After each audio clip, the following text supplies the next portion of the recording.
This is TechCrunch.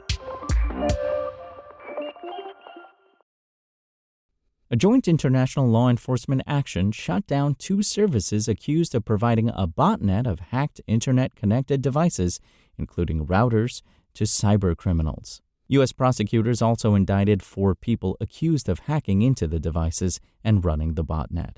On Wednesday, the websites of AnyProxy and 5socks were replaced with notices stating that they had been seized by the FBI as part of a law enforcement operation called Operation Moonlander. The notice said the law enforcement action was carried out by the FBI, the Dutch National Police, Politie, the U.S. Attorney's Office for the Northern District of Oklahoma, and the U.S. Department of Justice. Then on Friday, U.S. prosecutors announced the dismantling of the botnet and the indictment of 3 Russians, Alexei Viktorovich Chertkov, Kirill Vladimirovich Morozov, Alexander Alexandrovich Shishkin, and Dmitry Rubtsov, a Kazakhstan national. The 4 are accused of profiting from running AnyProxy and 5socks under the pretense of offering legitimate proxy services, but which prosecutors say were built on hacked routers. Chertkov, Morozov, Rubtsov, and Shishkin, who all reside outside of the United States, targeted older models of wireless internet routers that had known vulnerabilities, compromising thousands of such devices, according to the now unsealed indictment. When in control of those routers, the 4 individuals then sold access to the botnet on AnyProxy and 5socks, services that have been active since 2004, according to their websites and the charging authorities. Residential proxy networks are not illegal on their own. These offerings are often used to provide customers with IP addresses for accessing geo-blocked content or bypassing government censorship. AnyProxy and 5socks, however, allegedly built their network of proxies, some of them made of residential IP addresses, by infecting thousands of vulnerable internet-connected devices and effectively turning them into a botnet used by cybercriminals, according to the Department of Justice.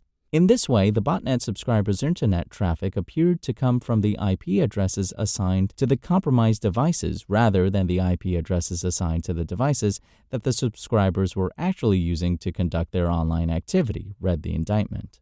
Conspirators acting through 5socks publicly marketed the AnyProxy botnet as a residential proxy service on social media and online discussion forums, including cybercriminal forums, the indictment added. Such residential proxy services are particularly useful to criminal hackers to provide anonymity when committing cybercrimes. Residential, as opposed to commercial IP addresses, are generally assumed by Internet security services as much more likely to be legitimate traffic. According to the DOJ's press release, the 4 are believed to have made more than $46 million from selling access to the botnet. An FBI spokesperson had no comment when reached by TechCrunch. The DOJ and the Dutch National Police did not respond to requests for comment. Ryan English, a researcher at Black Lotus Labs, told TechCrunch ahead of the domain seizures that the 2 services were used for several types of abuse, including password spraying, launching distributed denial of service (DDoS) attacks, and ad fraud. On Friday, Black Lotus Labs, a team of researchers housed within cybersecurity firm Lumen, published a report saying they helped the authorities track the proxy networks. As Black Lotus explained in its report, the botnet was designed to offer anonymity for malicious actors online. English told TechCrunch that he and his colleagues are confident that AnyProxy and 5socks are the same pool of proxies run by the same operators, just under a different name, and that the bulk of the botnet were routers, all kinds of end-of-life make and models. According to the report and based on Lumen's global network visibility, the botnet had an average of about 1,000 weekly active proxies in over 80 countries. Spur, a company that tracks proxy services on the internet, also worked on the operation. Spur's co-founder Riley Kilmer told TechCrunch that while 5socks is one of the smaller criminal networks the company tracks, the network had gained in popularity for financial fraud.